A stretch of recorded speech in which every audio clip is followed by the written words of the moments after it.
pada siang atau sore hari ini. Gimana nih kabarnya? Alhamdulillah. Semangat, sehat? Ya.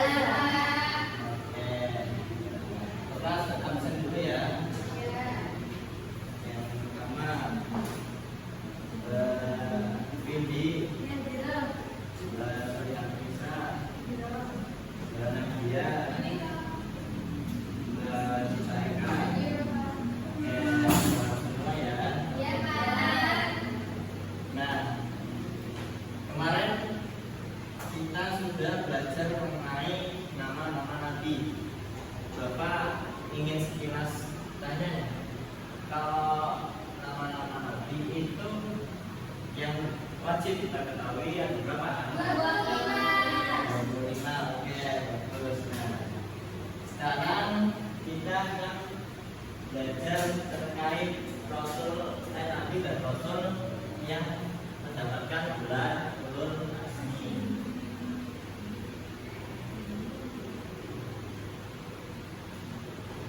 Nah, oke. Ada berapa sih kalau yang nabi atau rasul bergelar ulul azmi? 5. Oke, luar biasa, kita sekali ada 5.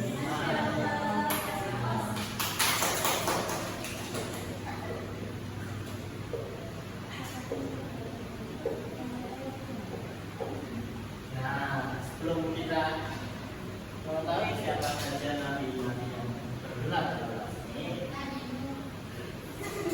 kita harus tahu apa sih itu ulul azmi. Nah, ulul azmi itu dari bahasa Arab ya, yang terdiri dari ulul dan al-azmi. Nah, ulul sendiri itu yang berarti seseorang yang memiliki. Nah, al-azmi itu secara artinya yaitu cita-cita yang baik, yang teguh dan yang kuat. Nah, jadi pengertian dari ulul azmi itu sendiri yaitu seorang yang memiliki cita-cita atau keinginan yang baik dan yang teguh. Oke. Nah, sekarang kita dulu kembali tanya nih ke Mbak Wulan, siapa sih nabi atau rasul yang pertama ulul azmi? Siapa? Oke, Nabi Nuh.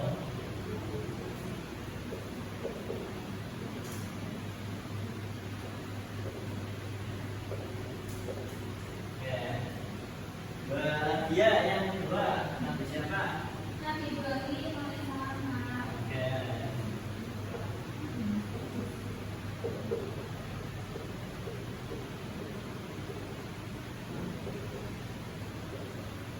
Yang di samping Mbak Asti yang ketiga. Oke, bisa.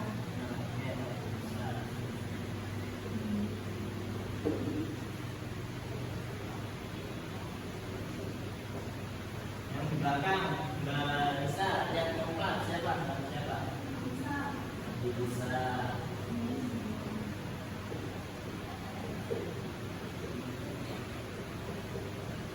Nah, yang terakhir Mbak Cita apa? Yang terakhir? Nabi Muhammad sallallahu alaihi wasallam.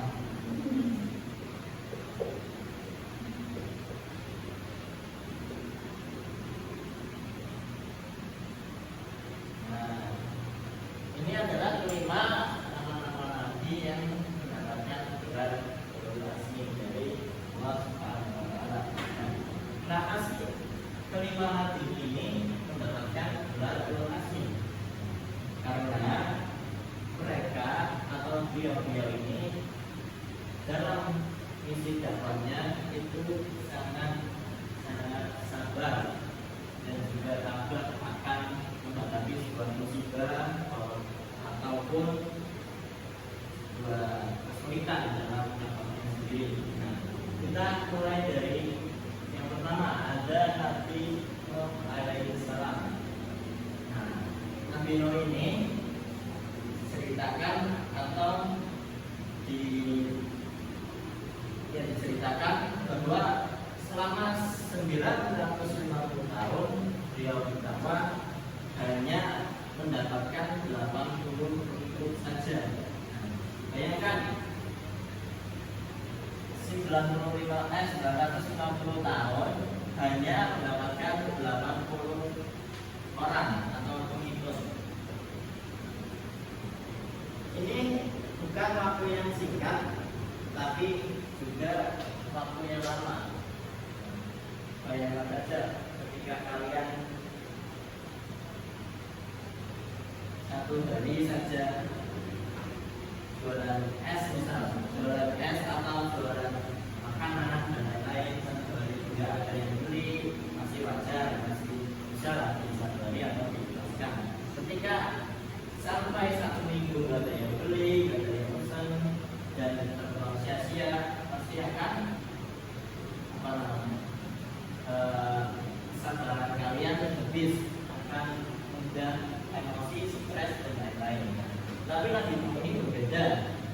Ya, memang sih kalian itu bukan Nabi juga manusia. Nabi Nuh ini dia sangat sabar, sangat tabah dalam mengajarkan atau menyebarkan agama Islam. Mujizat Nabi Nuh itu apa sih, Bro? Ini mujizatnya Nabi Nuh. Oke, betul, semua kapal yang tahu yang besar.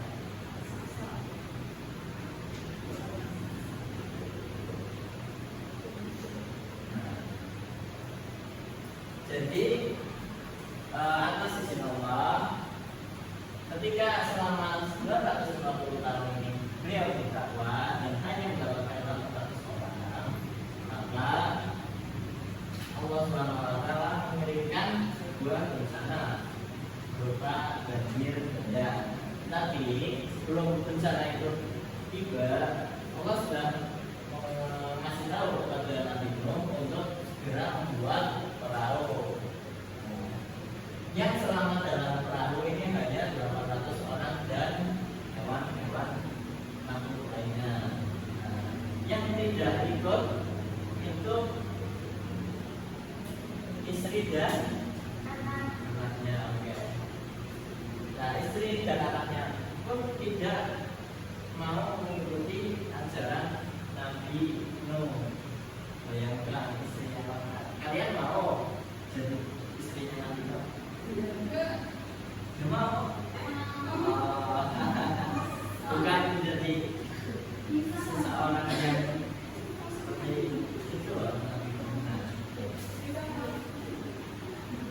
Oke, nah kita lanjut untuk Nabi yang kedua, Nabi Ibrahim alaihissalam.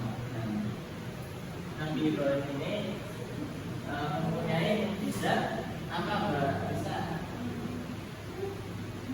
Ayo. Salah, Nabi Ibrahim. Oke, ya, bahkan tidak.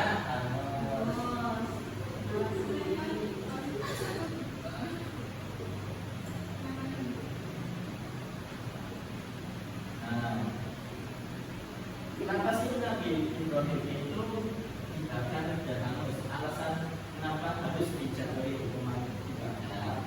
Itu karena Nabi Ibrahim berani menghancurkan berhala kaum kafir. Nah, dibalik beraninya Nabi Ibrahim menghancurkan berhala itu ada sikap keberanian dari beliau Nabi Ibrahim. Lalu juga Nabi Ibrahim itu pernah mendapatkan perintah untuk menyembelih siapa nama anaknya? Nabi Ismail. Oke, Nabi Ismail alaihissalam. Bayangkan ketika kalian mempunyai anak lalu akan dikorbankan oleh suami kalian sendiri, gimana perasaan kalian? Rela nggak? Tapi Nabi Ibrahim alaihissalam dan serta istrinya itu patuh akan perintah Allah Subhanahu wa Ta'ala. Nah, itu juga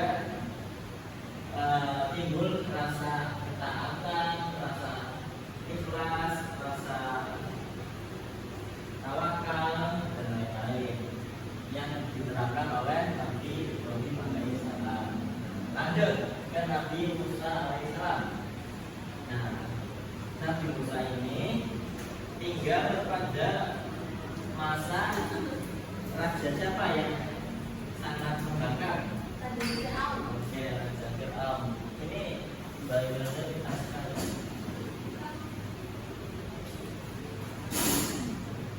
Nah, Nabi Musa ini pas waktu kecil itu sudah dihanyutkan oleh ibunya Sungai.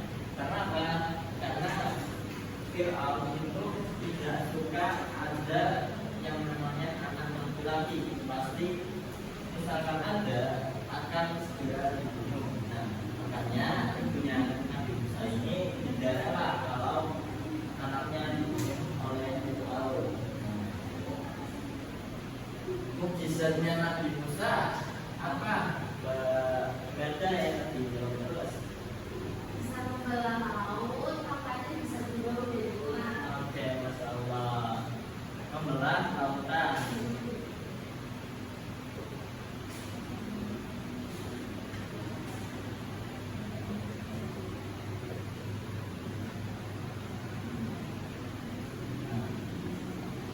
Tongkatnya beliau itu bisa membelah lautan dan juga bisa menjadi ular. Nah, di sini juga Nabi Musa itu hidup di masa-masa yang kelam, yaitu masa Fir'aun. Betapa sangat sabarnya beliau berusaha dalam menghadapi ujian dan cobaan dari kaum Fir'aun tersebut. Kan bayangkan kalian sendiri, ada dua ya, yang istrinya Fir'aun. Siapa namanya? Enggak yang Islam. Asia. Oke, bayangkan saja kalian berada di kerumunan orang-orang musyrik atau misal orang-orang yang ateis tidak beragama. Bagaimana sih kalian cara menyadarkan mereka? Kan pasti banyak kajian, ujian yang akan kalian terima. Makanya Nabi Musa ini sangat sabar dan sangat tabah dalam menghadapi semua cobaan. Lalu kita lanjutkan Nabi Isa alaihissalam. Nabi Isa ini juga hidup pada masa yang kelam, sama seperti Nabi Isa alaihissalam. Beliau hidup di masa Raja Pilatus, yang dimana Nabi Isa ini sempat difitnah oleh raja pada zamannya. Nah, yang menjadikan Nabi Isa ini akan dihukum yang salah tangkap di agama Kristen, hukuman Nabi Isa disalib. Tapi Allah menggantikan Nabi Isa untuk disalib.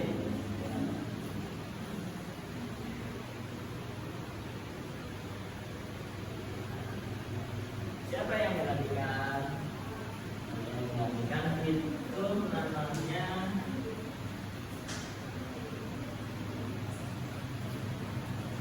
Yudas Iskariot. Nah, itu yang sekarang ada di Alkitab orang Kristen. Lanjut yang terakhir yaitu Nabi Muhammad SAW. Ya. Sebelum kita bahas ke Nabi Muhammad, alangkah baiknya atau dia lebih asing, lebih ceria, lebih enggak diam di rumah. Ditanya nih ya, kalian tahu kan kalau yang nyanyian biasa soal itu loh, yang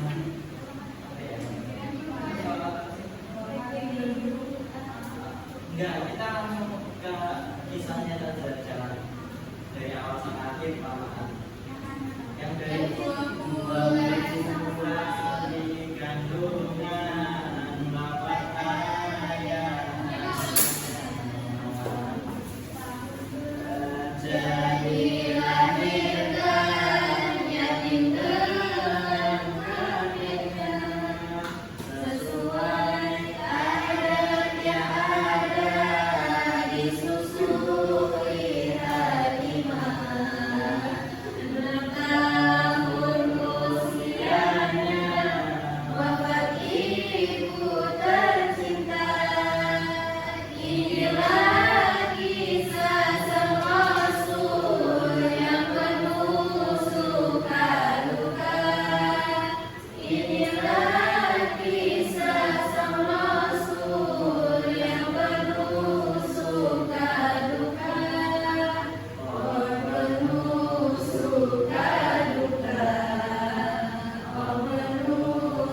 Kemenangan untuk kita semua.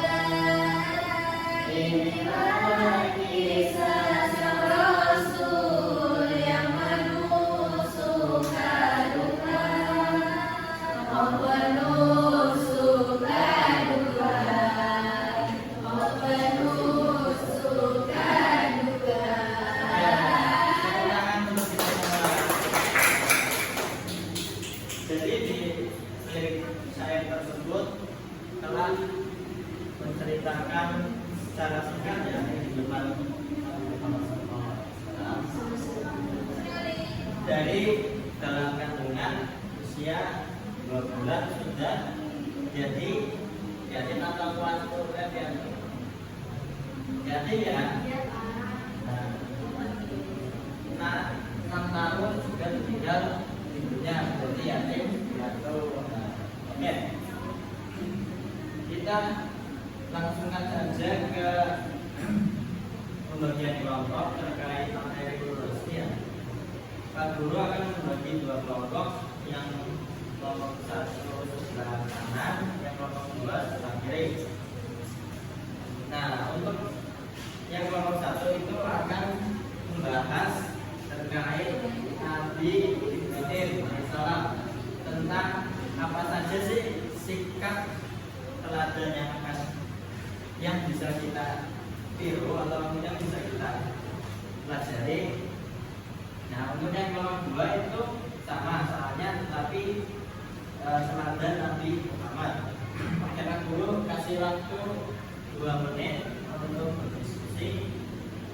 1, 2, selesai. Nah, oke. Yang pertama dari kelompok 2 dulu yang mempresentasikan, bisa maju ke depan. Oh, ya, ya.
tepuk tangan lagi untuk mereka. Nah, mungkin itu saja yang bisa saya sampaikan tadi terkait tugasnya. Yang pertemuan yang akan datang terkait Nabi Nuh, Nabi Musa dan Nabi Isa untuk didiskusikan pertemuan bersama. Selebihnya mohon maaf jika apa ada salah baik kata maupun perbuatan kita cukupkan dengan